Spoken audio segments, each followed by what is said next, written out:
नमस्कार दोस्तों, स्वागत है आपका हमारे चैनल स्टडी विद पीके में। दोस्तों आज हम आपके लिए लेकर आए हैं आपकी जो आगामी एग्जाम है एमपीपीएससी और एमपी पुलिस कांस्टेबल के लिए दोस्तों मॉडल पेपर लेकर आ रहे हैं लगातार। दोस्तों ये हमारा हमने आपके लिए प्रैक्टिस सेट 1 लेकर आया था, जिसमें दोस्तों हमने मोस्ट आईएमपी क्वेश्चंस देखे थे। अब दोस्तों उसी के आगे हम कंटिन्यू प्रश्न देखेंगे जो आपकी आगामी एग्जाम से रिलेटेड होंगे। ठीक है दोस्तों, एक भी क्वेश्चन आपको एग्जाम में ना छूटे, यही हमारी कोशिश रहेगी। ठीक है, तो चलिए दोस्तों स्टार्ट करते हैं वीडियो। मोस्ट आईएमपी क्वेश्चन होंगे दोस्तों जो आपके एग्जाम में यहाँ से क्वेश्चन आपको जरूर देखने को मिलेंगे। तो चलिए स्टार्ट करते हैं वीडियो बिना किसी देरी के। अगर आप चैनल को पहली बार देख रहे हैं दोस्तों तो चैनल को सब्सक्राइब कर लीजिए और बेल आइकन पर प्रेस कर लीजिए, जिससे कि दोस्तों न्यू वीडियो की अपडेट्स आपको लगातार मिलती रहे और कोई भी वीडियो आपसे मिस ना हो। वीडियो को अंत तक जरूर देखिएगा दोस्तों। वीडियो पसंद आए तो लाइक और शेयर करना बिल्कुल नहीं भूलिएगा।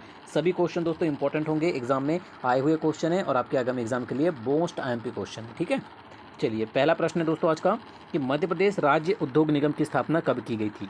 ठीक है, बहुत ही अच्छा क्वेश्चन है, काफ़ी बार एग्जाम में पूछा गया है दोस्तों ये क्वेश्चन कि मध्य प्रदेश राज्य उद्योग की निगम की जो स्थापना है वो कब की गई थी दोस्तों। तो याद रखिएगा सन 1969 में की गई थी। और कहाँ की गई थी तो ये भी याद रखना है आपको, भोपाल में की गई थी वर्ष 1969 में।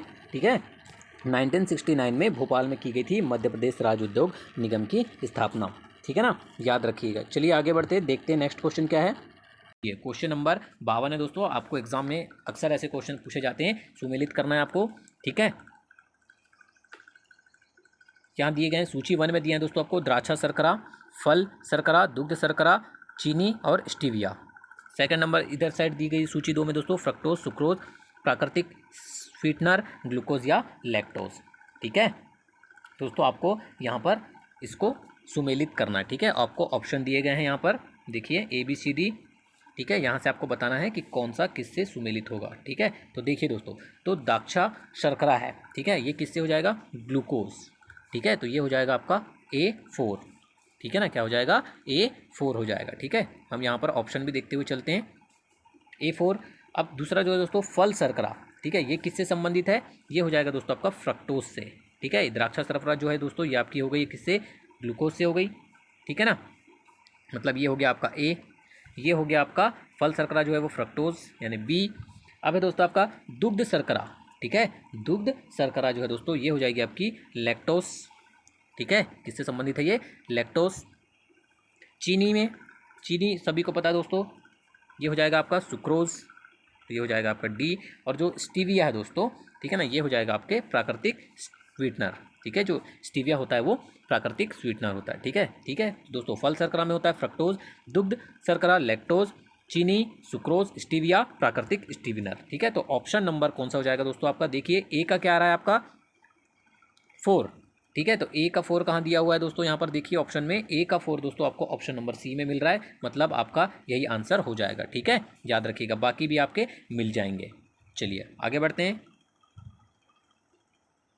कौन से राज्य में वर्ष 2020 से सभी थानों को CCTNS प्रोजेक्ट में शामिल किया गया है। ठीक है, आपको बताना दोस्तों कि मध्य प्रदेश कौन से राज्य में वर्ष 2020 में सभी थानों को CCTNS, ठीक है ना, में प्रोजेक्ट में शामिल किया गया है। तो वो राज्य है दोस्तों आपका मध्य प्रदेश। ठीक है, मध्य प्रदेश के सभी थानों को दोस्तों CCTNS क्राइम एवं criminal tracking network and system योजना के अंतर्गत शामिल किया गया है। ठीक है ना, याद रखिएगा, अगर आपको एग्जाम में इसका फुल फॉर्म पूछ लिया जाए तो याद रखिएगा क्या होता है, क्राइम एवं criminal tracking network and system योजना है। ठीक है, याद रखिएगा। आगे बढ़ते हैं। इंदौर की खिलाड़ी सरिता चौरे ने इंग्लैंड के बर्मिंघम में कॉमनवेल्थ ब्लाइंड जूडो चैंपियनशिप में कौन सा पदक जीता है। ठीक है, आपको बताना है कि इंदौर की खिलाड़ी सरिता चौरे ने इंग्लैंड के बर्मिंघम में कॉमनवेल्थ ब्लाइंड जूडो चैंपियनशिप, ठीक है ना, ब्लाइंड जूडो चैंपियनशिप में कौन सा पदक जीता है दोस्तों। अगर आपको पूछा जाए एग्जाम में तो याद रखिएगा कांस्य पदक जीता है। ठीक है ना, याद रखिएगा। आगे बढ़ते हैं, क्वेश्चन नंबर 55 की ओर बढ़ते हैं दोस्तों। वर्ष 2020 का साहित्यिक नोबेल पुरस्कार किसे प्रदान किया गया है। बहुत ही अच्छा क्वेश्चन है दोस्तों। वर्ष 2020 का जो साहित्यिक नोबेल पुरस्कार है दोस्तों वो अमेरिकी कवयित्री लुइस ग्लुक को प्रदान किया गया है। ठीक है, याद रखिएगा, अमेरिकी कवयित्री लुइस ग्लुक को प्रदान किया गया है। ठीक है ना, चलिए आगे बढ़ते हैं। खेलों को बढ़ावा देने के लिए केंद्र सरकार की बहुउद्देशीय योजना खेलो इंडिया में शामिल खेल मल्लखंब का संबंध किस राज्य से? सभी को पता है दोस्तों कि मल्लखंब जो है वो दोस्तों मध्य प्रदेश का राजकीय खेल है। ठीक है, तो ऑप्शन नंबर सी आपका आंसर हो जाएगा। ठीक है ना, चलिए आगे बढ़ते हैं दोस्तों। क्वेश्चन नंबर 57 है, प्रधानमंत्री किसान सम्मान निधि योजना की तर्ज पर किस राज्य सरकार द्वारा मुख्यमंत्री किसान कल्याण योजना की शुरुआत की गई है? मोस्ट एमपी क्वेश्चन है दोस्तों, यह अभी बहुत ही चर्चित योजना है। ठीक है, तो दोस्तों प्रधानमंत्री किसान सम्मान निधि योजना के तर्ज पर जिस राज्य सरकार द्वारा मुख्यमंत्री किसान कल्याण योजना की शुरुआत की गई है दोस्तों, वो राज्य आपका मध्य प्रदेश। ठीक है ना, याद रखिएगा। चलिए आगे बढ़ते हैं। निम्नलिखित में से क्या सिकंदर लोदी से संबंधित नहीं है? आपको बताना दोस्तों कि निम्नलिखित में से कौन सा कथन जो है वो सिकंदर लोदी से संबंधित नहीं है। भू राजस्व निर्धारण हेतु भूमि नापना, एक अनुवाद के विभाग की स्थापना, अन्य पर से कर समाप्त करना, बहलोल लोदी के राजस्व सिद्धांत का अनुसरण करना। ठीक है, तो दोस्तों निम्नलिखित में से जो सिकंदर लोदी से संबंधित नहीं है वो है दोस्तों option number D, Bahlol Lodi के राजस्व सिद्धांत का अनुसरण करना सिकंदर लोदी से संबंधित नहीं है। बाकी भू राजस्व का निर्धारण हेतु भूमि नापना ये भी संबंधित है, एक अनुवाद विभाग की स्थापना करना ये भी सत्य है, और अन्य पर से कर समाप्त करना ये भी सिकंदर लोदी से संबंधित है। ठीक है, ऑप्शन नंबर डी जो है दोस्तों आपका बहलोल लोदी के राजस्व सिद्धांत का अनुसरण करना यह सिकंदर लोदी से संबंधित नहीं है। ठीक है ना, याद रखिएगा, इन्होंने इसके राजस्व सिद्धांत का बिल्कुल भी अनुसरण नहीं किया था बहलोल लोदी के। ठीक है ना, चलिए क्वेश्चन नंबर 25 है, मौर्य साम्राज्य का पतन अशोक के बाद प्रारंभ हुआ, ये कथन ए है। अब इसका कारण दिया है दोस्तों आपको, अशोक ने धम्म विजय की नीति का अनुसरण किया और अपनी सेना विघटित कर दी। ठीक है, देखिए दोस्तों आपको पता होना चाहिए कि मौर्य साम्राज्य का जो पतन है वो अशोक की मृत्यु के पश्चात तो प्रारंभ हुआ। ठीक है, लेकिन इसका जो मुख्य कारण है वो योग्य उत्तराधिकारियों का अभाव है। ठीक है ना, प्रशासन का अधिकाधिक केंद्रीकरण है, आर्थिक एवं सांस्कृतिक असमानता है, पदाधिकारियों द्वारा जनता पर अत्याचार आदि था। ठीक है, इसका कारण ये नहीं था कि अशोक ने धम्म विजय की नीति का अनुसरण किया और अपनी सेना विघटित कर दी। ठीक है, इसलिए आपका आंसर क्या हो जाएगा दोस्तों, option number B.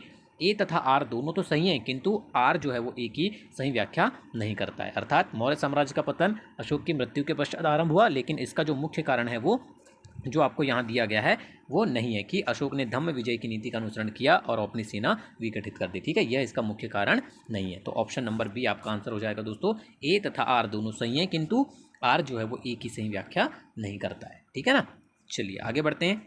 Question number 26 देख लेते हैं दोस्तों, भारतीय स्वतंत्रता आंदोलन की निम्नलिखित घटनाओं को आद्यतम से प्रारंभ कर सही अनुक्रम में व्यवस्थित कीजिए। ठीक है, अब आपको बताना दोस्तों कि भारतीय स्वतंत्रता आंदोलन की जो निम्नलिखित घटनाएं दी गई हैं इनको आद्यतम से प्रारंभ कर सही अनुक्रम में व्यवस्थित करना है। ठीक है, देखिए दोस्तों आपको बताना है कि कौन सा पहले हुआ, फिर उसके बाद कौन सा हुआ, फिर उसके बाद कौन सा हुआ, फिर उसके बाद कौन सा हुआ। ठीक है, देखिए दोस्तों यहाँ आपको 4 दिए गए हैं, द्वितीय गोलमेज सम्मेलन, सांप्रदायिक अधिनिर्णय, पूना समझौता और साइमन कमीशन। ठीक है, देखिए दोस्तों साइमन कमीशन आया था दोस्तों 1927 में। ठीक है, उसके बाद दोस्तों द्वितीय गोल सम्मेलन जो है वो हुआ था 1931 में। ठीक है ना, सांप्रदायिक पंचाट जो कि कम्युनल अवार्ड था दोस्तों वो हुआ था अगस्त 1932 में। कब हुआ था, अगस्त 1932 में, अगस्त याद रखिएगा। और जो पूना समझौता दोस्तों वो था सितंबर 1932 में। ठीक है, तो आपका सबसे पहला कौन सा जाएगा दोस्तों, साइमन कमीशन, अर्थात पहला आपका क्या जाएगा 4। ठीक है, दूसरा कौन सा जाएगा 1931 मतलब फर्स्ट। देखिए दोस्तों ये आंसर हो जाएगा आपका ऑप्शन नंबर सी, सबसे पहले आएगा आपका साइमन कमीशन।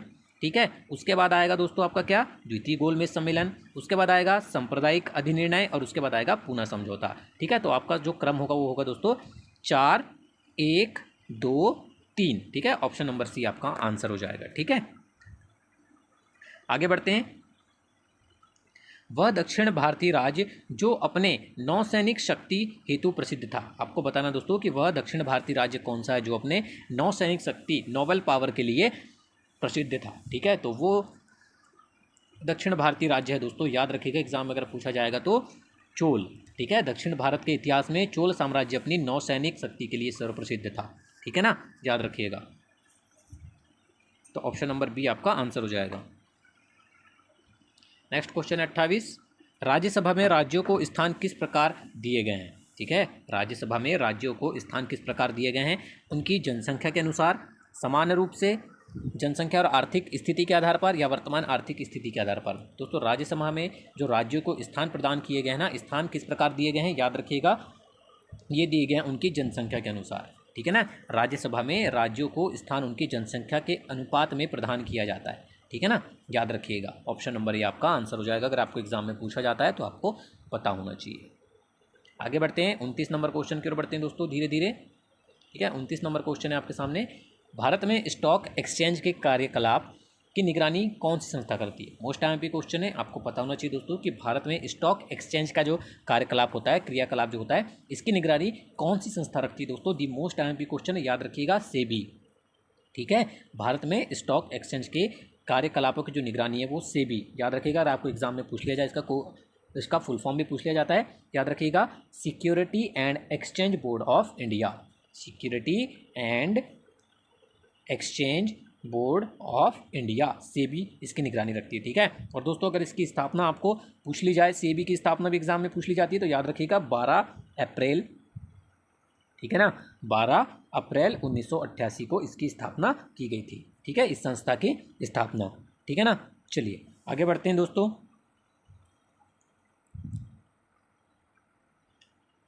एकीकृत जीएसटी किसके द्वारा संग्रहित होता है। मोस्ट टाइम की क्वेश्चन है दोस्तों, आपको बताना है कि एकीकृत जीएसटी जो है वो किसके द्वारा संग्रहित होता है। एग्जाम में पूछ लिया जाए आपको क्वेश्चन तो याद रखिएगा दोस्तों कि जो जीएसटी होता है, ठीक है ना, गुड्स एंड सर्विस टैक्स, वो केंद्र सरकार द्वारा संग्रहित किया जाता है। किसके द्वारा किया जाता है दोस्तों, ऑप्शन नंबर बी, केंद्र सरकार द्वारा संग्रहित किया जाता है, ठीक है ना, याद रखिएगा। आगे बढ़ते हैं।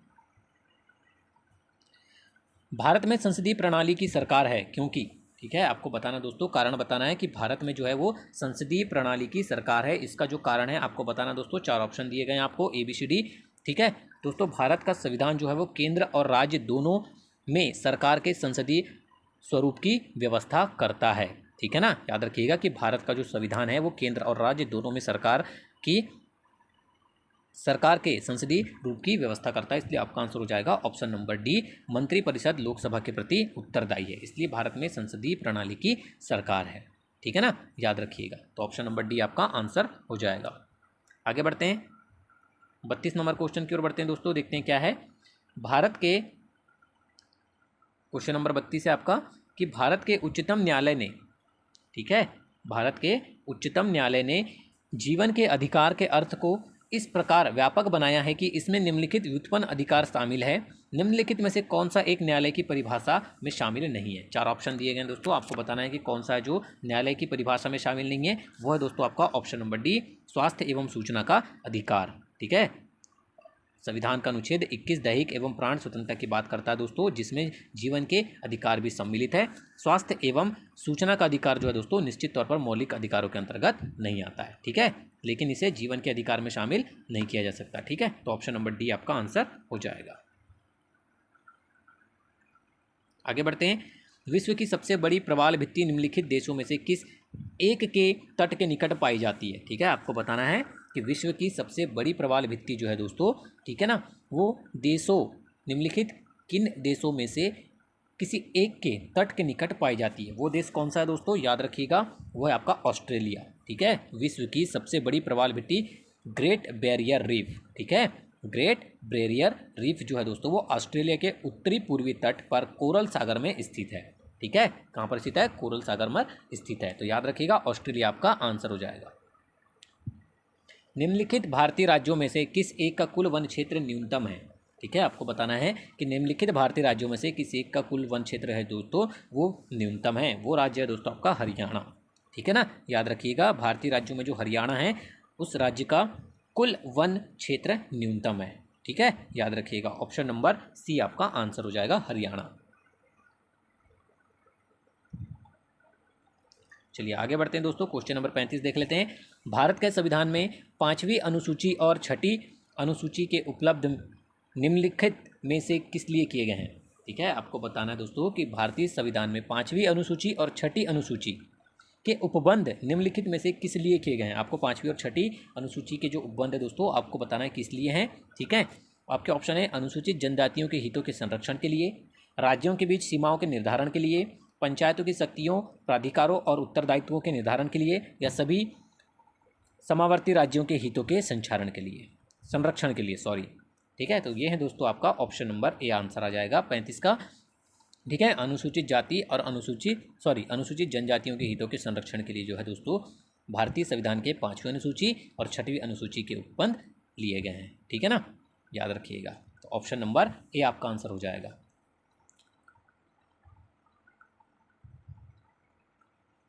क्वेश्चन नंबर 36 है, जंगली गधों का अभ्यारण्य कहाँ स्थित है। ठीक है, जंगली गधों का जो अभ्यारण्य है दोस्तों वो कहाँ पर स्थित है आपका, याद रखिएगा ऑप्शन नंबर सी, गुजरात राज्य के कच्छ के रण में स्थित है। ठीक है, याद रखिएगा। और इसका नाम जो है दोस्तों वो जुड़खर अभ्यारण्य है। याद रखिएगा कौन सा अभ्यारण्य है, जुड़खर अभ्यारण्य। ठीक है, एग्जाम में अगर पूछ लिया जाए आपको तो नाम पता होना चाहिए। और यह कहाँ पर स्थित है दोस्तों, जंगली गधों का जो अभ्यारण्य है वो याद रखिएगा गुजरात राज्य के कच्छ के रण में स्थित है। ठीक है ना, चलिए आगे बढ़ते हैं। निम्नलिखित राष्ट्रीय राजमार्गों में से कौन सा एक महाराष्ट्र, छत्तीसगढ़ और उड़ीसा में से जाता है। ठीक है, आपको बताना है कि महाराष्ट्र, छत्तीसगढ़ और उड़ीसा में से कौन सा राष्ट्रीय राजमार्ग, कौन सा नेशनल हाईवे है जो जाता है। ठीक है, तो वो है दोस्तों आपका राष्ट्रीय राजमार्ग 6।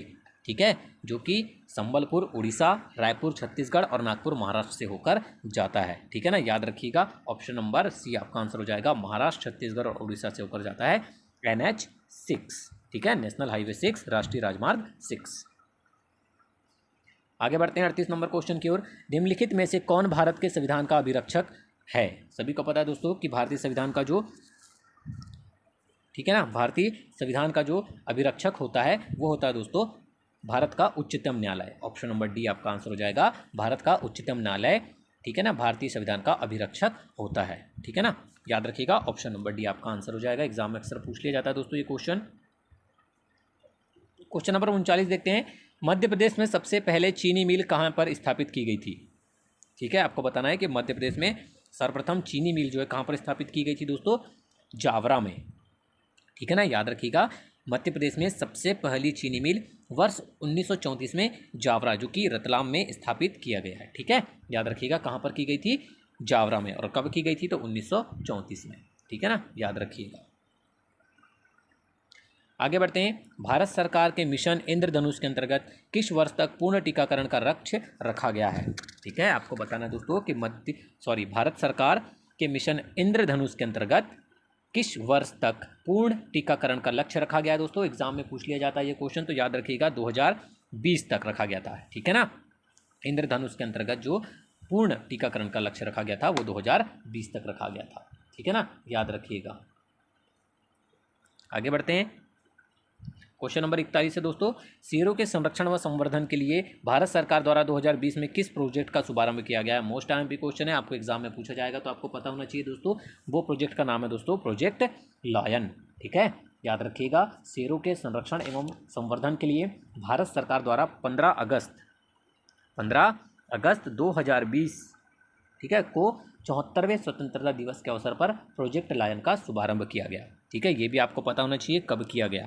ठीक है, आगे बढ़ते हैं दोस्तों, क्वेश्चन नंबर 42 देखते हैं, पद्म पुरस्कारों के अंतर्गत कितने व्यक्तियों को 2020 में पद्म विभूषण पुरस्कारों से सम्मानित किया गया। ठीक है, बहुत ही अच्छा क्वेश्चन है दोस्तों, आपको पता होना चाहिए कि वर्ष 2020 में पद्म विभूषण पुरस्कार से सम्मानित हुए दोस्तों वो कुल कितने व्यक्तियों को किया गया है, 7 व्यक्तियों को पद्म विभूषण पुरस्कार प्रदान किए गए हैं।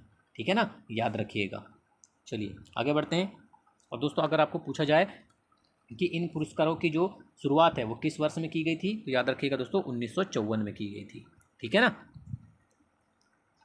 चलिए आगे बढ़ते हैं।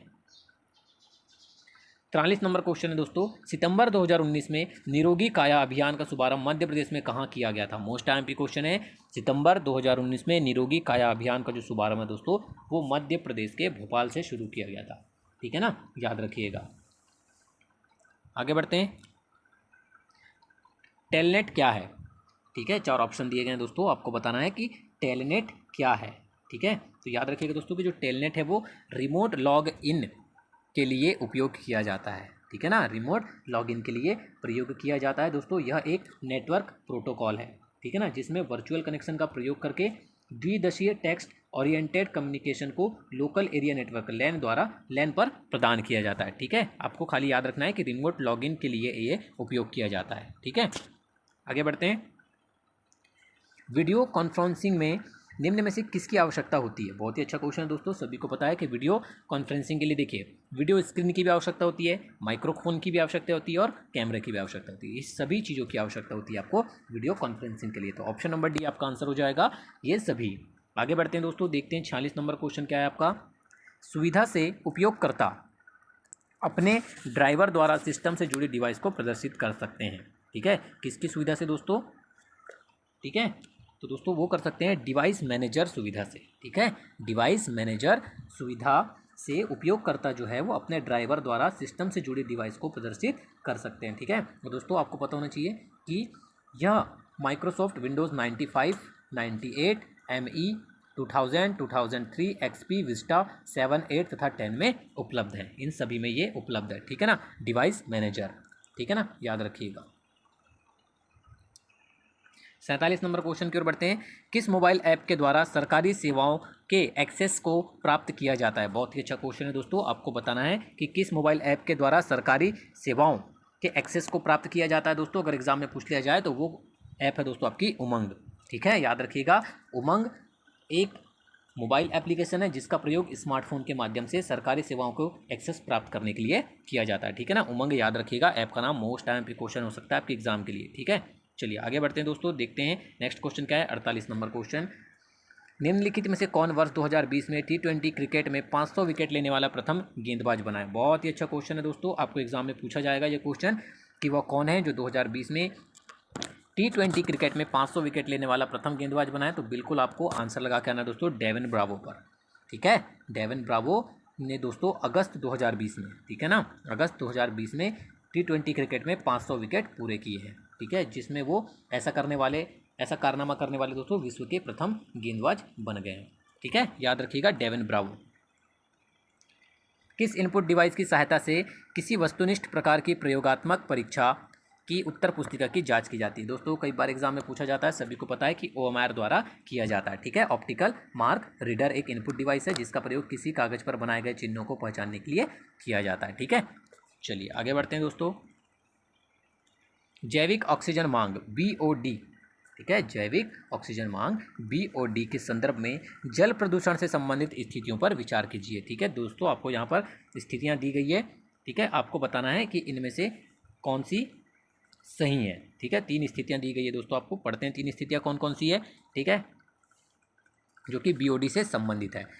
देखिए, जैविक ऑक्सीजन की मांग ऑक्सीजन की वह मात्रा है जो सामान्य ताप पर किसी जल के 1 लीटर भाग को 5 दिन में सूक्ष्म जीवों के उपअपचयी क्रियाओं के लिए आवश्यक होती है। ये कथन सत्य है, आपको बताना है। या इसके तहत जल जितना अधिक प्रदूषित होगा, प्रदूषित पदार्थों के विघटन के लिए उसी अनुपात में ऑक्सीजन की मांग होगी। ये कथन सत्य है। या BOD जल प्रदूषण के मानक निर्धारण का महत्वपूर्ण चरण है। यह कथन सत्य है। ठीक है, आपको बताना है दोस्तों कि इनमें से कौन सा कथन सत्य है।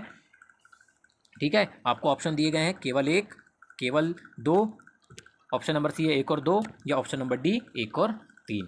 ठीक है, तो दोस्तों आपको BOD के संबंध में जो कथन सत्य हैं आपके, वो हैं दोस्तों आपके ऑप्शन नंबर 1 और ऑप्शन नंबर 3। ठीक है, मतलब ऑप्शन नंबर डी आपका आंसर हो जाएगा। 1 और 3 जो कथन है वो सत्य हैं। ठीक है, कि BOD जल जो है प्रदूषण के मानक का निर्धारण का महत्वपूर्ण चरण है। ठीक है, और जैविक ऑक्सीजन की जो मांग है दोस्तों, ऑक्सीजन की वह मात्रा है जो सामान्य ताप पर किसी जल के 1 लीटर भाग को 5 दिन में सूक्ष्म जीवों के उपअपचयी क्रियाओं के लिए आवश्यक होती है। ठीक है, तो दोनों ही कथन आपके सत्य हो जाएंगे। ठीक है ना, याद रखिएगा। चलिए आगे बढ़ते हैं दोस्तों, क्वेश्चन नंबर 51 है। मध्य प्रदेश राज्य उद्योग के निगम की स्थापना कब की गई? सभी को पता है दोस्तों कि मध्य प्रदेश राज्य उद्योग निगम की जो स्थापना है वर्ष 1969 में की गई थी। और कहाँ की गई थी दोस्तों? भोपाल में की गई थी। ठीक है ना, याद रखिएगा। ठीक है, चलिए आगे बढ़ते हैं। सुमेलित कीजिए, क्वेश्चन नंबर 52 है दोस्तों। आपको एग्जाम में अक्सर ऐसे क्वेश्चन पूछे जाते हैं, सुमेलित करना है आपको। ठीक है, यहाँ दिए गए हैं, सूची 1 में दिए हैं दोस्तों आपको द्राक्षा शर्करा, फल शर्करा, दुग्ध शर्करा, चीनी और स्टीविया। सेकंड नंबर इधर साइड दी गई सूची 2 में दोस्तों फ्रक्टोज, सुक्रोज, प्राकृतिक स्वीटनर, ग्लूकोज या लैक्टोज। ठीक है दोस्तों, आपको यहाँ पर इसको सुमेलित करना है। ठीक है, आपको ऑप्शन दिए गए हैं यहाँ पर, देखिए ABCD। ठीक है, यहाँ से आपको बताना है कि कौन सा किससे सुमेलित होगा। ठीक है, तो देखिए दोस्तों, तो द्राक्षा शर्करा है। ठीक है, ये किससे हो जाएगा? ग्लूकोज। ठीक है, तो ये हो जाएगा आपका A4। ठीक है ना, क्या हो जाएगा, A4 हो जाएगा। ठीक है, हम यहाँ पर ऑप्शन भी देखते हुए चलते हैं, A4। अब दूसरा जो है दोस्तों फल शर्करा, ठीक है, ये किससे संबंधित है, ये हो जाएगा दोस्तों आपका फ्रक्टोज से।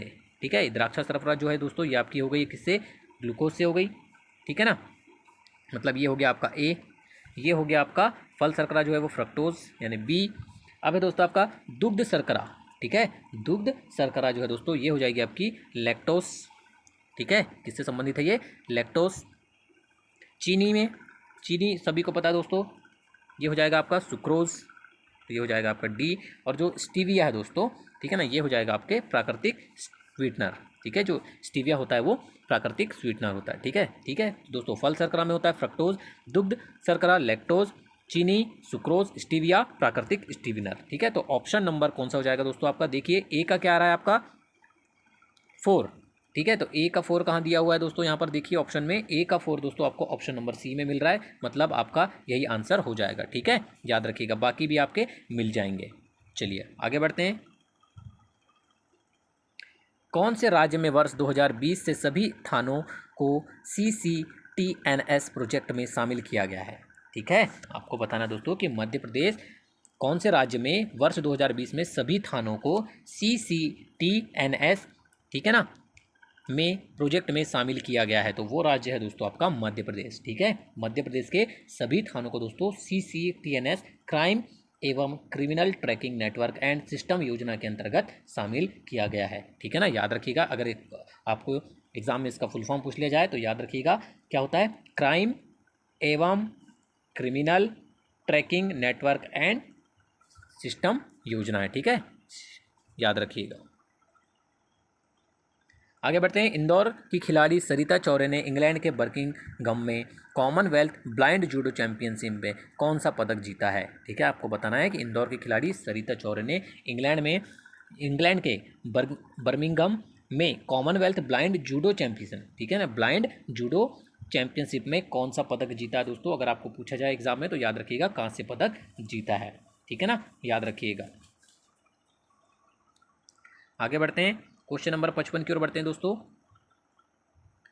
वर्ष 2020 का साहित्यिक नोबेल पुरस्कार किसे प्रदान किया गया है। बहुत ही अच्छा क्वेश्चन है दोस्तों। वर्ष 2020 का जो साहित्यिक नोबेल पुरस्कार है दोस्तों वो अमेरिकी कवयित्री लुइस ग्लुक को प्रदान किया गया है। ठीक है, याद रखिएगा, अमेरिकी कवयित्री लुइस ग्लुक को प्रदान किया गया है। ठीक है ना, चलिए आगे बढ़ते हैं। खेलों को बढ़ावा देने के लिए केंद्र सरकार की बहुउद्देशीय योजना खेलो इंडिया में शामिल खेल मल्लखंब का संबंध किस राज्य से। सभी को पता है दोस्तों कि मल्लखंब जो है वो दोस्तों मध्य प्रदेश का राजकीय खेल है। ठीक है, तो ऑप्शन नंबर C आपका आंसर हो जाएगा। ठीक है ना, चलिए आगे बढ़ते हैं दोस्तों। क्वेश्चन नंबर 57 है, प्रधानमंत्री किसान सम्मान निधि योजना की तर्ज पर किस राज्य सरकार द्वारा मुख्यमंत्री किसान कल्याण योजना की शुरुआत की गई है। मोस्ट टाइम क्वेश्चन है दोस्तों, यह अभी बहुत ही चर्चित योजना है। ठीक है, तो दोस्तों प्रधानमंत्री किसान सम्मान निधि योजना के तर्ज पर जिस राज्य सरकार द्वारा मुख्यमंत्री किसान कल्याण योजना की शुरुआत की गई है दोस्तों वो राज्य आपका मध्य प्रदेश। ठीक है ना, याद रखिएगा। चलिए आगे बढ़ते हैं।